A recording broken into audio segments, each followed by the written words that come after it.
ఆయన పారిపోయే దేవుడు కాదు, భయపడే దేవుడు కాదు. చాలా మంది అంటారు యేసు ప్రభువు వారు 3 మేకులే పీక్కోలేడు నిన్నెలా రక్షిస్తాడా అని అంటారు. అవునా కదా? 8 మేకులు. అది తెలియని విషయం ఏంటంటే సిలువలో 4 మేకులు ఉన్నాయి. ఎవరిని అడిగితే 3 మేకులు కదా, సిలువలో 4 మేకులు ఉన్నాయని చెప్పండి. ఎలా చెప్తాను. కాళ్ళకి ఒక మేకు కొట్టారు, 2 కాళ్ళు ఒకదాని మీద ఉండేసి ఒక మేకు కొట్టారు, ఈ చేతికి ఒక మేకు కొట్టారు, ఈ చేతికి ఒక మేకు పెట్టారు, దానిపైన ఒక బోర్డు పెట్టారు, యూదుల రాజు అని ఒక మేకు కొట్టారు. హల్లెలూయా. యూదుల రాజు ఆయన, యూదుల రాజుగా పుట్టారు అని ఒక బోర్డు పెట్టారు. మొత్తం సిలువలో ఎన్ని మేకులు ఉన్నాయి? 4 మేకులు ఉంటాయి. 3 మేకులు పీక్కోలేని నేను రక్షిస్తానా అంటారు ఐదోది. నేను చెప్తున్నాను వాళ్ళకి సమాధానం ఏంటో తెలుసా?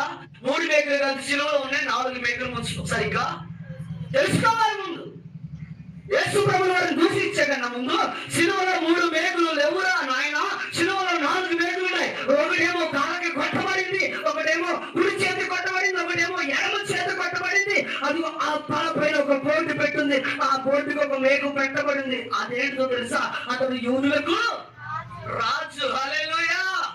మై కింగ్ ఇస్ అలైవ్ అని మనం చెప్పాలి, చాటాలి. ఆ చాటినప్పుడే మనం రోషం వల్ల క్రైస్తవులుగా బ్రతుకుతామంటాం. వస్తున్నాం పోతున్నాం, వస్తున్నాం పోతున్నాం, వస్తున్నాం పోతున్నాం. RNS వాళ్ళు ఎవరైనా ఎదురయ్యారనుకో, నీ మందిరానికి లైసెన్స్ ఉందా? అసలు నువ్వెవరు లైసెన్స్ అడగడానికి? అంతేనా?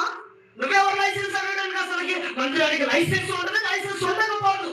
మా ఇష్టమయ్యా, మా దేవుడిని మేము ఆరాధించుకుంటాం. Who are you question to our God? మా దేవుడిని ప్రశ్నించడానికి నువ్వు ఎవరా? మా దేవుడిని ప్రశ్నించడానికి నువ్వు ఎవరు అసలుకి? హల్లెలూయా. 2 చేతుల పైకి చెప్తా హల్లెలూయా.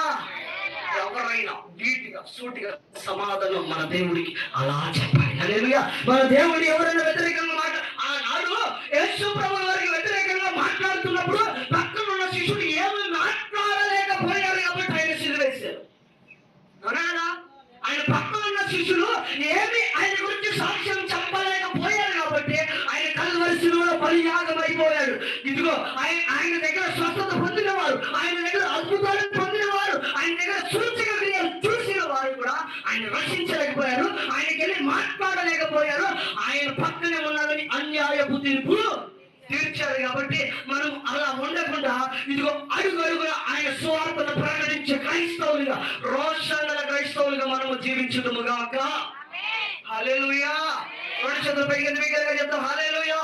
యేసు ప్రభువు వారి గురించి, మన దేవుడి గురించి ఎవరైనా చెడ్డగా మాట్లాడి దయచేసి ఎక్కడ కూడా రాజీకి మీరు రావద్దు. ఆనాడు రాజీకి వచ్చారు కాబట్టి ఆ రోమి ప్రభుత్వానికి అప్పగించారు. అవునా కదా? అప్పగించారా లేదా?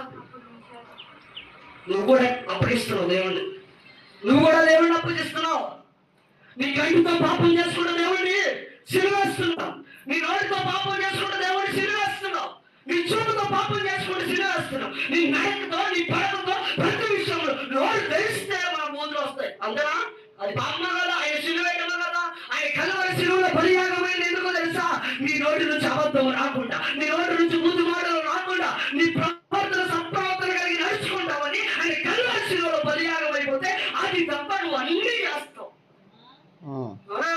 అది తప్ప అన్ని చేస్తావు. మన బ్రతుకులో కుదురు, మన నడకలో పడకలో ఎక్కడ కుదురులేని జీవితము మరలా సిలువ వేస్తున్నావు. జాగ్రత్త. రక్షణలోకి వచ్చి సిలువ వేస్తున్నావు, రక్షణ లేకుండా సిలువ వేస్తామని అనుకోవచ్చు. రక్షణలోకి వచ్చి మారు మనసు పొంది బాప్తిసం తీసుకొని పనులు తీసుకుంటా ప్రతి విషయంలో సిలువ వేస్తున్నావు. కాబట్టి యేసు ప్రభువుని నీ జీవితాన్ని నువ్వు సరి చేసుకోకపోతే నరకం పాలైపోతావు, మరణం పాలైపోతావు.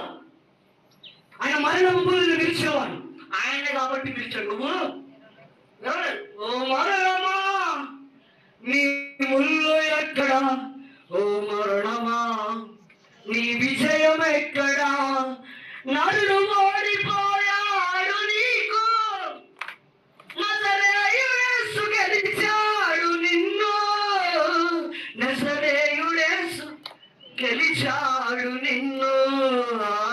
ఓ మరణమా ఎవరు గెలిచాడు? ఒక వ్యక్తికి సమాధి తీసి అక్కడ పడుకోబెడితే ఆ సమాధిలో ఆయనతో పాటు కూర్చుంటావా? ఆయనతో పాటు పడుకుంటావా? ఓ నానో అంటావా? నాతో పాటు ఓ అమ్మ ఓ మనందరి కొరకు ఆయన సమాధిలో పడుకున్నాడు. హల్లెలూయా. మనందరి పాపాల కొరకు ఆయన సమాధిలో పడుకున్నాడు. ఆయన సమాధిలో పడుకున్నప్పుడు ఎవరు ఏడవ తెలుసా? ఒక్క లేచినోడు లేరు, ఒక్క శిష్యుడు వెనక వచ్చేవాడు లేడు. అంత దుర్మార్గులు ఉంటారు మన పక్కన ఉన్నవాళ్ళు.